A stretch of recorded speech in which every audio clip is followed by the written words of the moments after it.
Morning. I want to welcome all of you to the Stanford Energy Innovation Day. We have a fantastic kickoff to the event with our fireside chat, Silicon Valley Legend, Legacy, and Learnings. I also want to begin by thanking the entire Stanford Energy Innovation Day team, Jimmy, Arun, Cindy. There have been so many people you saw from the slides who spent countless hours and commitment on this day and the great work at Stanford all year long. So a huge, yet again, thanks to this team.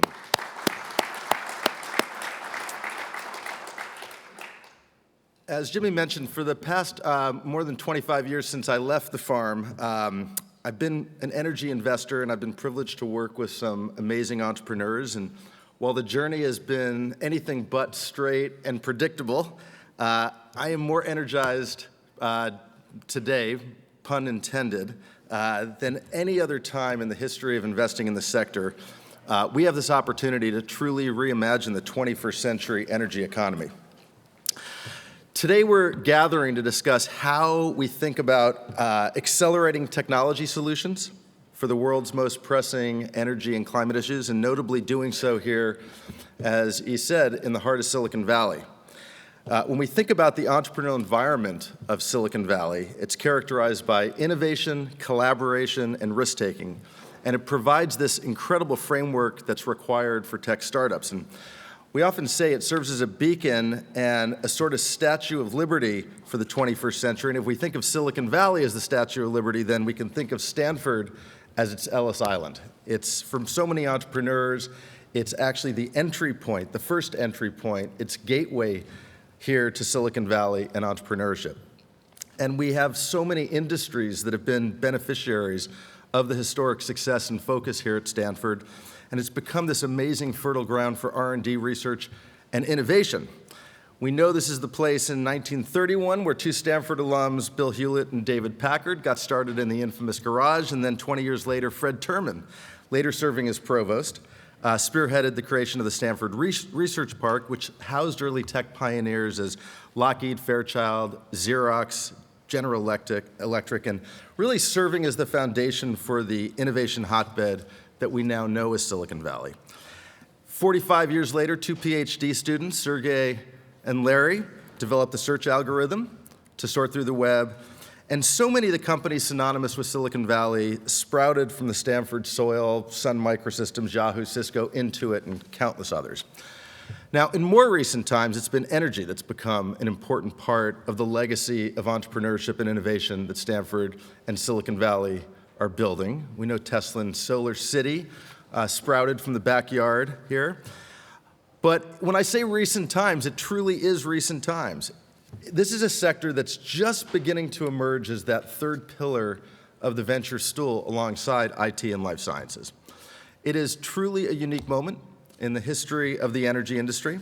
We are in the right place at the right time to catalyze the kind of innovation that we need for the sector. It's why I'm so thrilled to be part of this conversation here and today, and I couldn't think of a more perfect person to delve into the history of innovation both here at Stanford and Silicon Valley, to discuss the evolution of how Stanford has truly become such an important institution for the energy industry, giving us his words of wisdom, his lessons, and as an inspiration as we look to the future. So today, I am delighted to be part of this fireside chat with the luminary who's often referred to as the godfather of Silicon Valley. John Hennessy has become synonymous with Stanford University. From his tenure as a professor to president, he's cast such a wide net and legacy reshaping education and research. During his leadership, John drove technological and organizational innovation by breaking down the walls that E and Jimmy described and forming the kind of collaborative exchanges that exist every day here on campus. On the side, John actually pioneered a new computing industry during a sabbatical. His bio and his accolades too long to recite, so I'm going to give you a few important highlights. Inventor, professor, entrepreneur, dean, 10th president of Stanford University, and director of the Knight Hennessy Scholars Program. Current chairman of Alphabet. Driver of the miniaturization of electronics, enabling laptops, mobile phones, and many of our modern-day innovations. 2017, received the Turing Award, the computer science equivalent essentially of the Nobel Prize, with David Patterson from UC Berkeley. More recently, the prestigious 2022 Charles Stark Draper Prize for Engineering.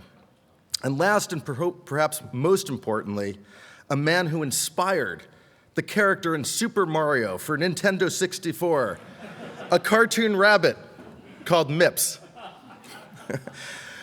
John's impact and legacy on Stanford and Silicon Valley are legendary, but well beyond that, in the area of information technology is what he's done to catalyze Stanford's leadership in energy. He's been a champion of sustainability throughout his Stanford tenure, notably enabling the university through its formative years in establishing the foundational institutes that we all know and love here at Stanford, all of which were precursors to the first school that Stanford established in 75 years, the Dorr School of Sustainability.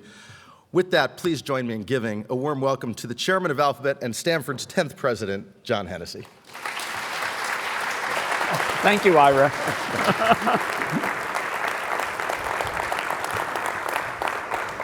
Well, that's an introduction that my father would be proud of and my mother would believe. So.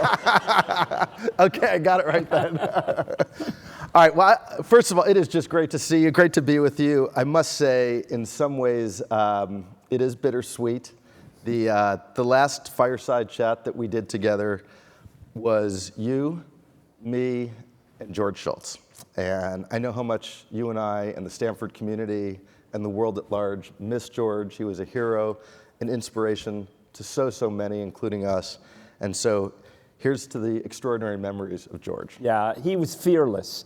I mean, to stand up for energy, climate change, and the need to make a change, both within the community, within the Republican community, but also personally. Right. And really, he put in solar, he converted to an electric vehicle, he was really ahead of his time. He always wanted to take people for a ride in his first hybrid. Well, let's start with Stanford. Few people who know Stanford better than you.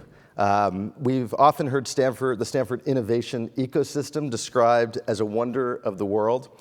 And it's been, as I mentioned, the part of really the birth and development of impactful companies across computers, information systems, data, medicine, and now, of course, energy and sustainability. Talk a bit about how this innovation system here was created, how it's nurtured, what keeps it alive, and how it's been for so many decades across so many disciplines.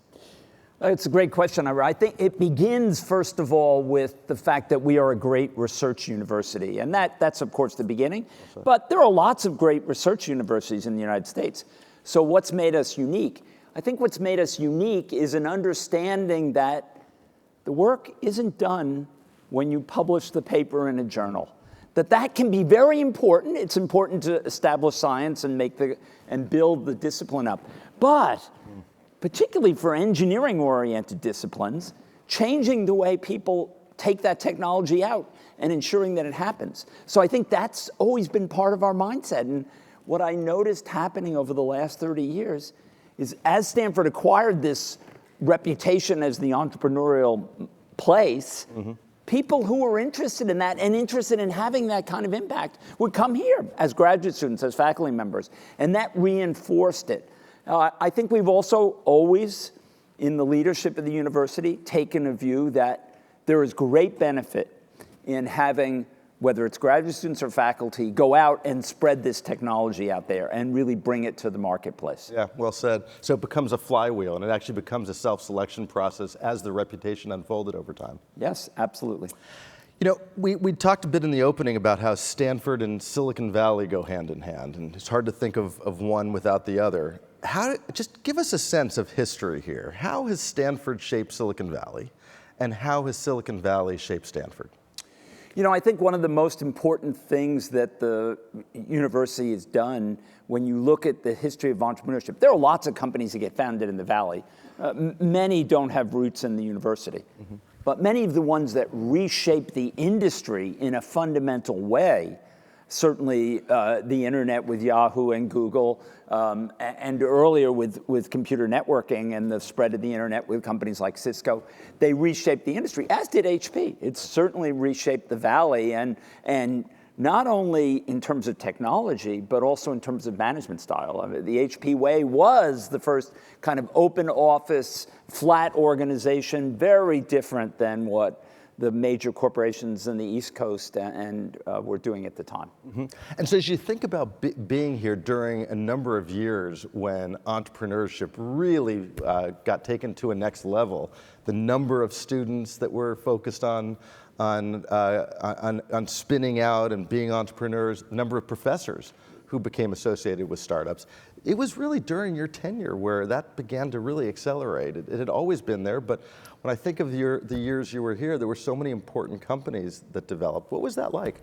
Well, I think it was certainly the 80s and then the 90s. And really, a way to think about this is as a wave of technology comes through. Initially, the microprocessor, the personal computer, the engineering workstation, that drove the big change in the 80s. Mm-hmm. And then, of course, computer networking. Of course. And then really the internet and the World Wide Web in the 90s drove a new set of companies out there and new sets of revolution. And today, energy and AI are the big drivers in so much of this. And medicine has always been there. It's been less influenced by the technology transitions, but clearly there's a lot around biomedicine as well.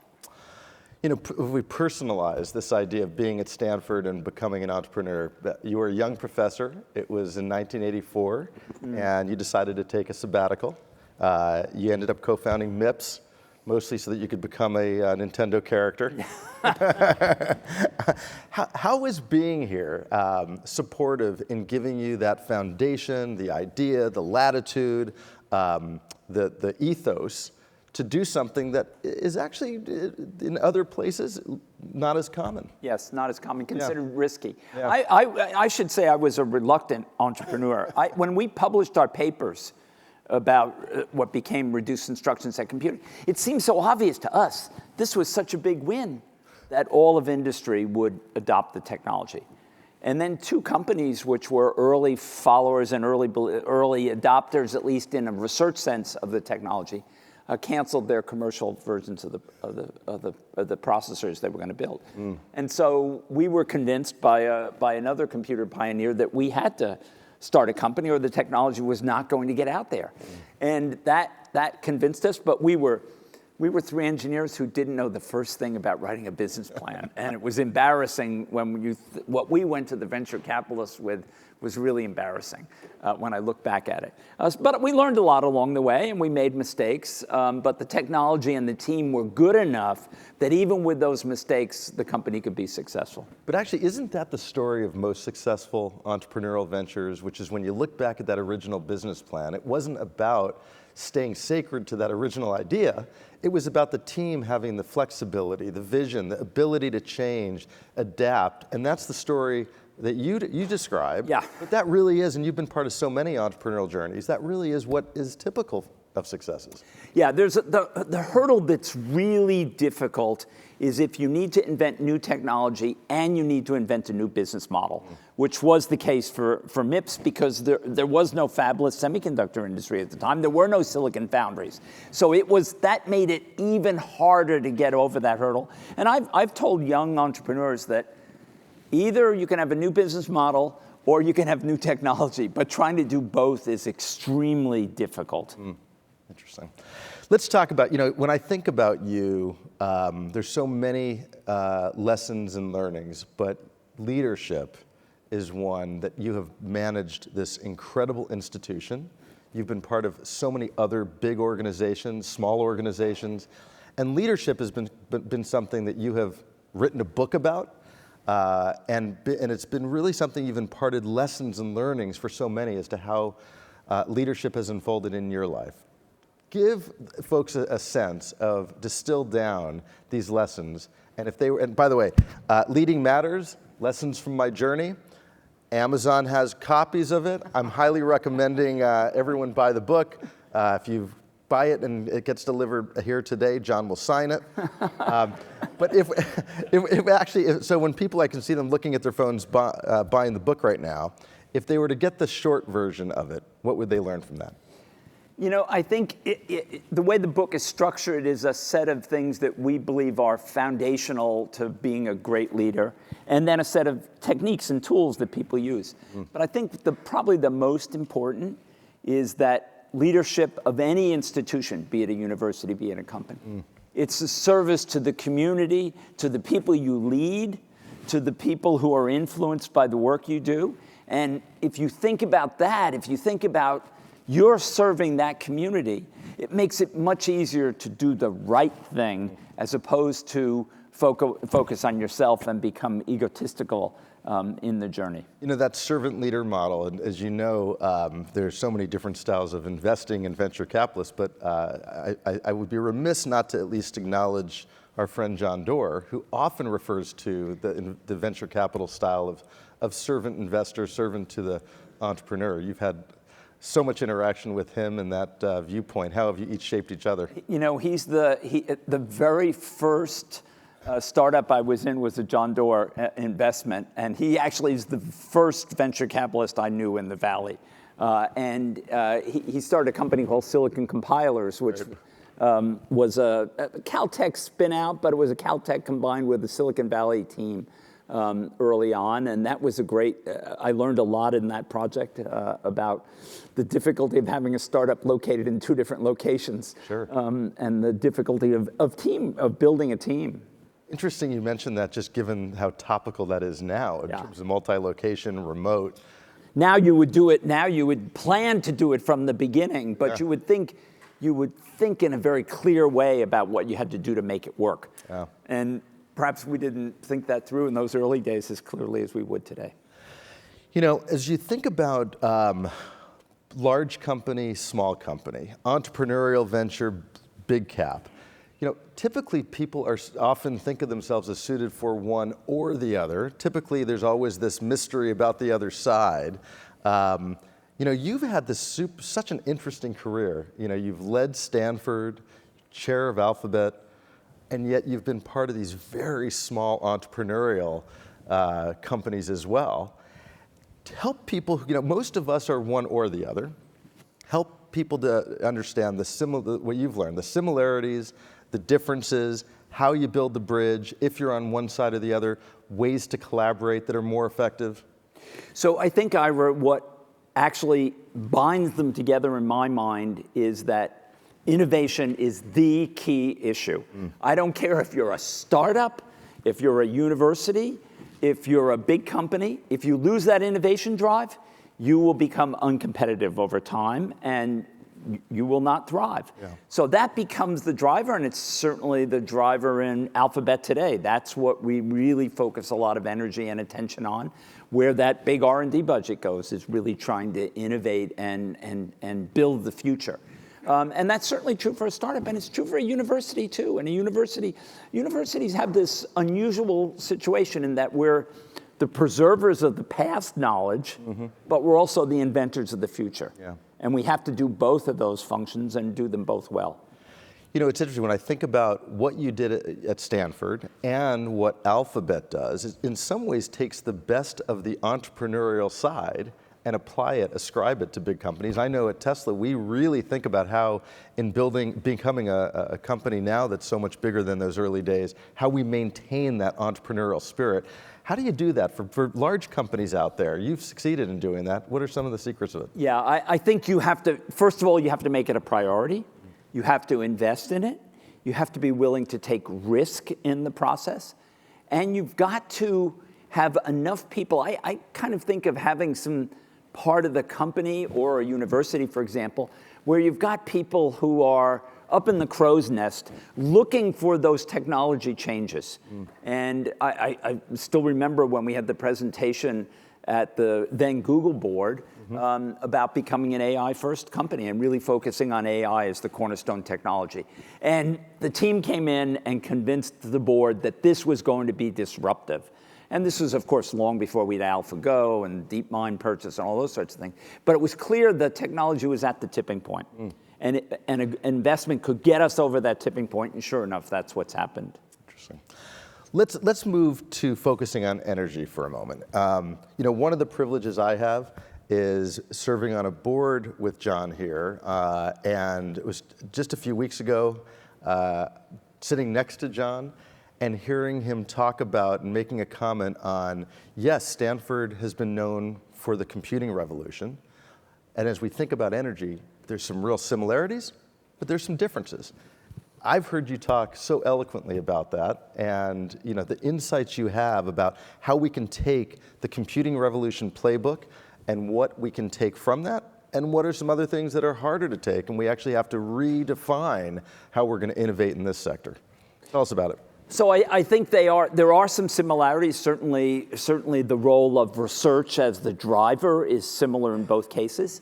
I think there are also some big differences. I mean, if you're building a software-based company, scaling is easy. You just put it up, you sell the product, and you figure out how to support a wider user base. The supply chain is relatively simple in the software industry. Yeah. It's really challenging in the energy field, not unlike some parts of the hardware side of the computer industry. It takes longer. Yep. When I look at the work that Yishui did with battery technology, how long it takes from building a few cells in the lab to actually making those batteries in volume and getting a volume product out. It's a much longer development time. And we have to find the technology, then we've got to have the patience to invest in it. I mean, and increasingly we're seeing firms like yours, Breakthrough Energy, that are willing to take that long-term view and think about getting to scale and the critical notion of that. And I think that's great to see. Because early on, I don't think the venture community had as much patience as is necessary. You touched on this, and I think we should double click on it because I think you hit on absolutely the key point, and that is the importance and the journey to get to scale. As we think about doing something, you talked about it, doing something in the lab is nice, but the only way we're going to make that real impact is as we think about doing things here with physical plants, redefining supply chains, doing things that are often less about bits and bytes and more about atoms. How do we think about the difference between, you've talked about the IT revolution and getting to scale, and in the energy industry, how some of these Stanford technologies, other technologies, get to a point where it is real impact at scale? Yeah. Well, I think that is the key problem, and thinking about how do you do it. I mean, what is the equivalent for the energy industry of what Foxconn has done, for example, for phones and tablets, right? So we have that's been established in the electronics industry. We need to also build out that capability as we think about new technologies here. And if you think about, just look at batteries, what a critical technology and how very complex that supply chain is, all the way back to the materials, pulling things out of the ground, and it's a much harder problem. The amount of silicon we need to pull out of the ground to fill all the computers in the world is relatively small. Yeah. The amount of lithium we need to pull out of the ground is relatively large by comparison. And against the backdrop of those areas not being areas that typically you'd find as much entrepreneurship, innovative ideas, and we're just at the tip of the iceberg of trying to solve those problems. Yeah, and one of the nice things is it's led to a reinvigoration of the area of materials and really thinking about materials in a deep way because they become really fundamental to this revolution. When I think about this, what we talked about of breaking down the siloed walls to get the cross-collaboration here on campus, which has truly been remarkable. He talked about it, and he and Arun and the team here do such a good job bringing to bear the amazing skill sets and expertise across the campus. It's analogous to what needs to happen in the energy industry, and that is collaboration. And in some ways it does contrast with that mythical idea of that little startup in IT, particularly software companies working in the garage and leapfrogging incumbency and not really even talking to them as partners, but trying to get ahead of them. But in the energy industry, the idea of big companies, small companies working together, the idea of how we build the bridges that you built here at Stanford, how do we think about that in the industry at large? I think it's certainly a challenge. I mean, just restructuring and thinking about how the university had to change to create this. And universities, despite the fact that they have to reinvent themselves constantly in terms of their research, they are actually quite reluctant to change their structure in fundamental ways. But if we were going to be real players in these issues of energy and sustainability, we had to change the way we operated. And I think we need the same forcing function in the industry. And we need to think about how does a big energy company, because if we're going to solve our energy problem, we're going to need the big players in the industry as well as the innovators in the industry.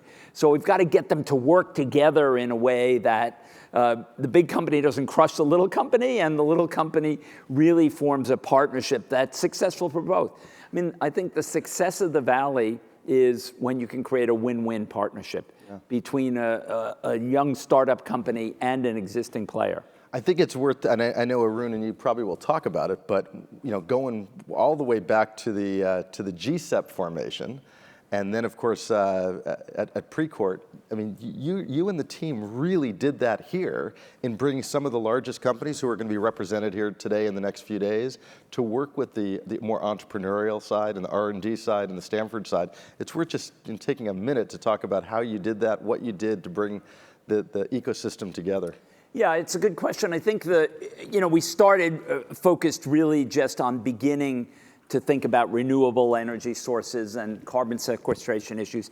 But then it rapidly became clear that a broader agenda was required.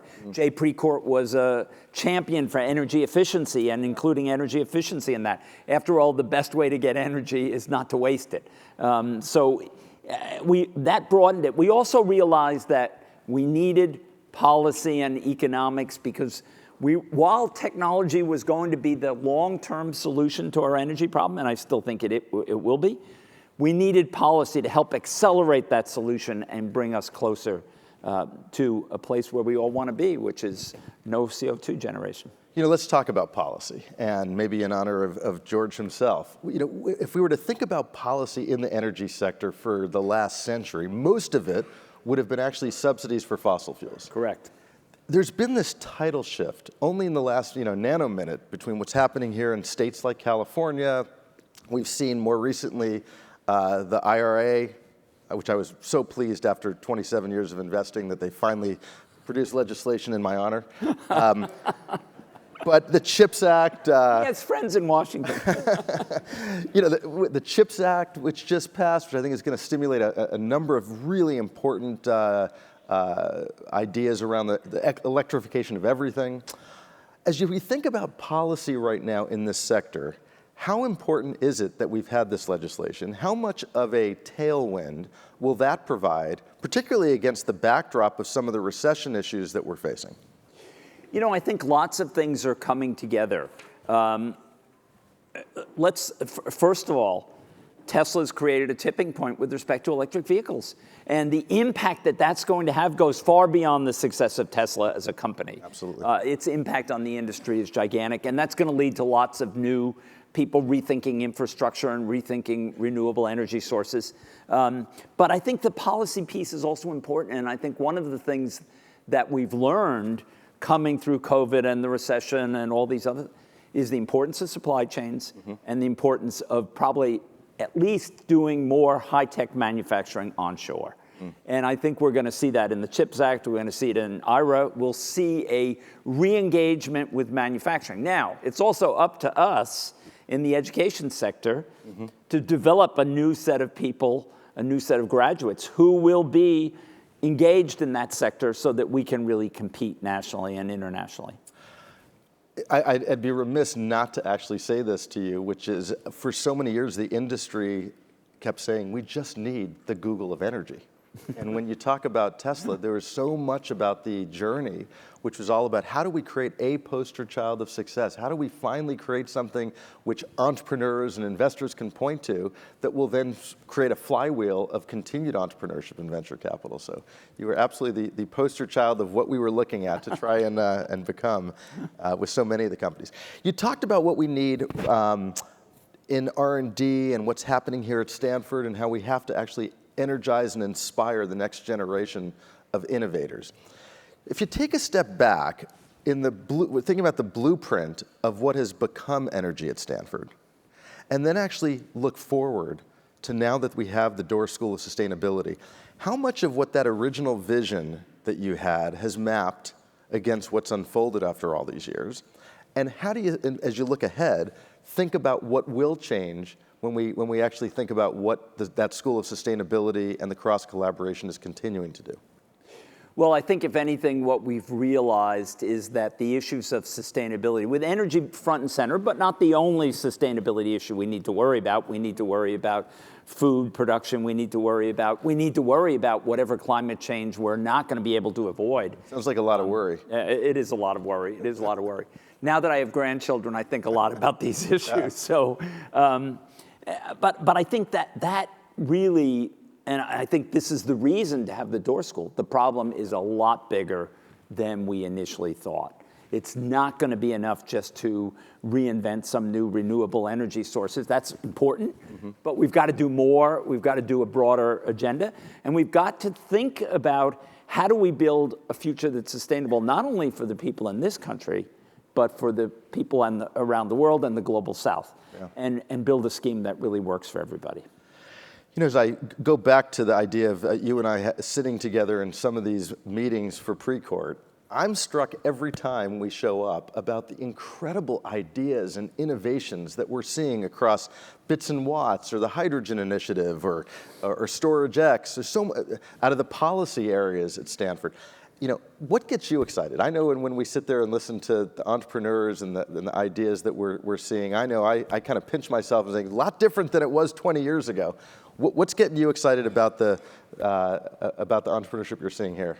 Well, I think you know, there are a number of areas which, if we could make the breakthrough, where a breakthrough is, let's say, a 2 to 5x improvement, 10x would change the world. But if we could do that in battery technology, if we could do it in carbon sequestration, since we're going to carbon sequestration is going to have to be part of the solution. There's no way we can do without it, at least for the foreseeable future.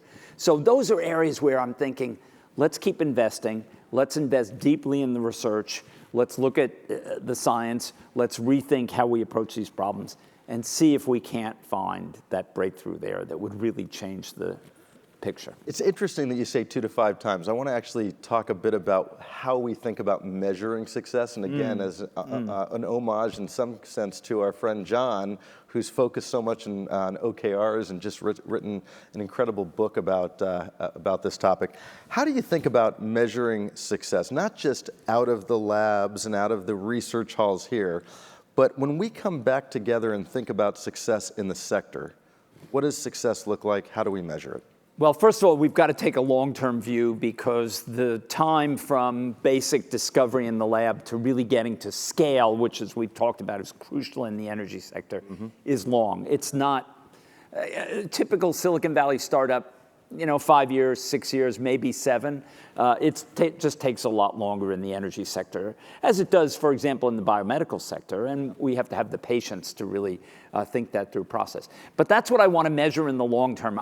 What I really care about is not what happens with the technology over its first 5 years, but what happens over 10 or 15 years. And I think Tesla is a great example of this. And what it created, one of the things it created, not only did battery technology get better, but even more importantly, the price dropped because there was real demand, sustained demand for it, and that drove the manufacturing capability harder, and we improved yields, and batteries got cheaper. Absolutely. And that really created the tipping point. Well said.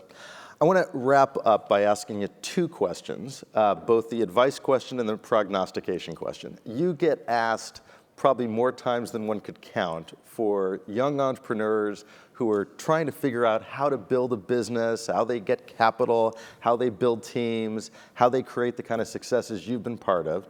For the burgeoning climate entrepreneurs out there, number 1, what advice do you give them?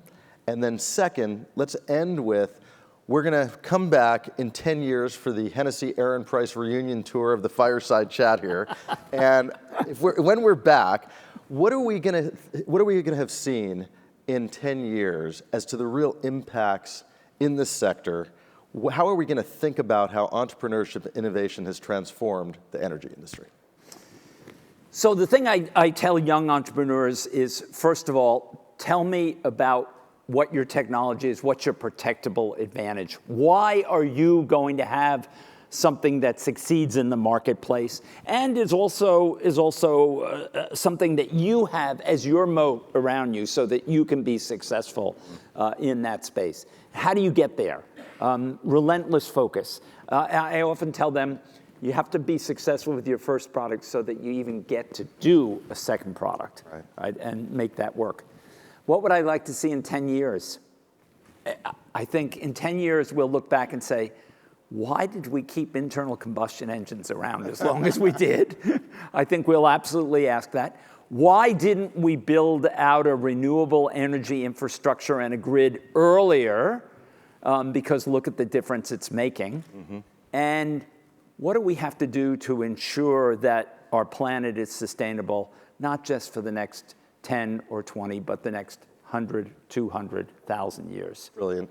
You know, John, in many ways, you are what I always think about as the most important barometer of optimism for the energy industry, and that is the people who've been most successful in IT and entrepreneurship are giving their next chapters of their personal and professional lives to this sector in ways that just a few years ago we could only have hoped.